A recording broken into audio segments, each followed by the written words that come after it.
नमस्कार दोस्तों। आज हम चर्चा करेंगे हमारे एक चैप्टर जिसका नाम है रिवाइज प्रीवियस क्लास सिलेबस।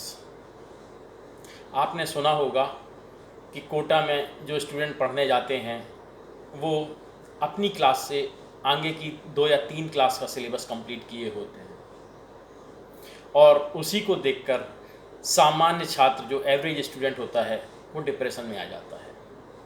आपको घबराने की ज़रूरत नहीं है। हो सकता है कि आप एक एवरेज स्टूडेंट हों, उनके बराबर आप इंटेलिजेंट ना हो तो आप डिप्रेस ना हो। आप अपनी काबिलियत के अनुसार अपने टारगेट सेट करें। किसी को इमिटेट या देखकर कॉपी करके हमें उतना सिलेबस नहीं पढ़ना है। इसके लिए मैं आपको एक बहुत सिंपल टिप देना चाहता हूँ। जनरली लोग जब 9th पास करके 10th में जाते हैं तो वो समर वैकेशन में 10th का सिलेबस पढ़ना चालू कर देते हैं। मैं आपसे रिक्वेस्ट करूँगा ऐसा आप मत करिए। उसकी जगह पहले आप दोबारा से 9th का सिलेबस पढ़ लीजिए, क्योंकि जब आप किसी भी क्लास में जाते हैं तो वो सिलेबस नया लगता है, बहुत सारी चीज़ें टफ़ लगती हैं, समझ नहीं आती हैं। लेकिन जब आप उस क्लास का फाइनल एग्ज़ाम दे चुके होते हैं तो आपके कॉन्सेप्ट बहुत क्लियर हो जाते हैं और वो चीज़ जो कि आपकी साल भर आपने पढ़ी है मात्र 15 दिन में रिपीट या रिवीजन हो जाता है। तो मैं आपसे यही कहूँगा कि आप आगे वाली क्लास में जाने के पहले पिछली क्लास का सिलेबस दोबारा से पढ़ लें, क्योंकि अगर आप आगे का पढ़े और आपकी फाउंडेशन वीक है तो वो पढ़ाई किसी काम की नहीं है।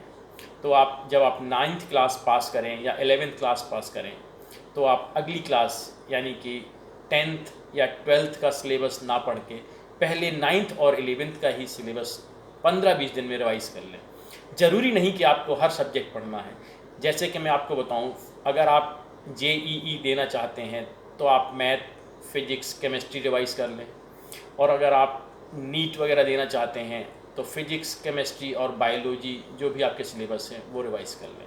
इसके बाद आपके पास अगर एक्स्ट्रा टाइम बचता है तो अगली क्लास का सिलेबस इन्हीं सभी सब्जेक्ट, हो सकता है अगर आप ह्यूमैनिटी के स्टूडेंट हैं तो आप ह्यूमैनिटी पढ़ें, ना कि मैथ्स या और सब्जेक्ट। जिस फील्ड में आपको आगे जाना है उसी का सिलेबस, उसी के चैप्टर को रिवाइज़ करें। मैं आपको एग्जांपल देता हूँ।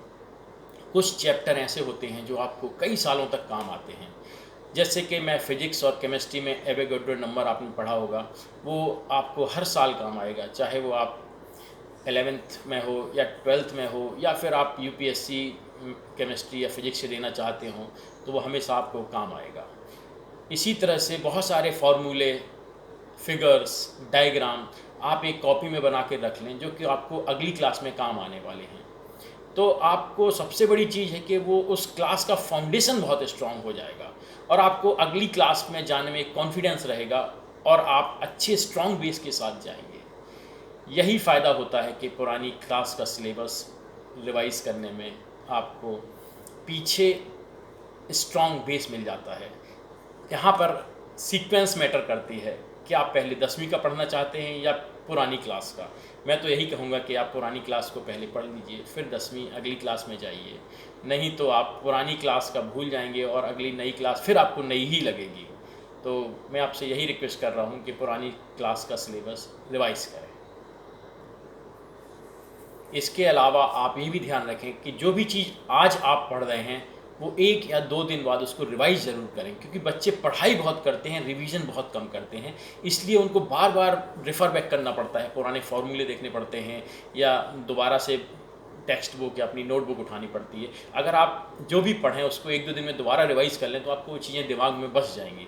इसलिए रिवीजन बहुत ज़रूरी है और इसी तरह से प्रीवियस क्लास का सिलेबस रिवाइज़ करना बहुत ज़रूरी है। Thank you, all the best.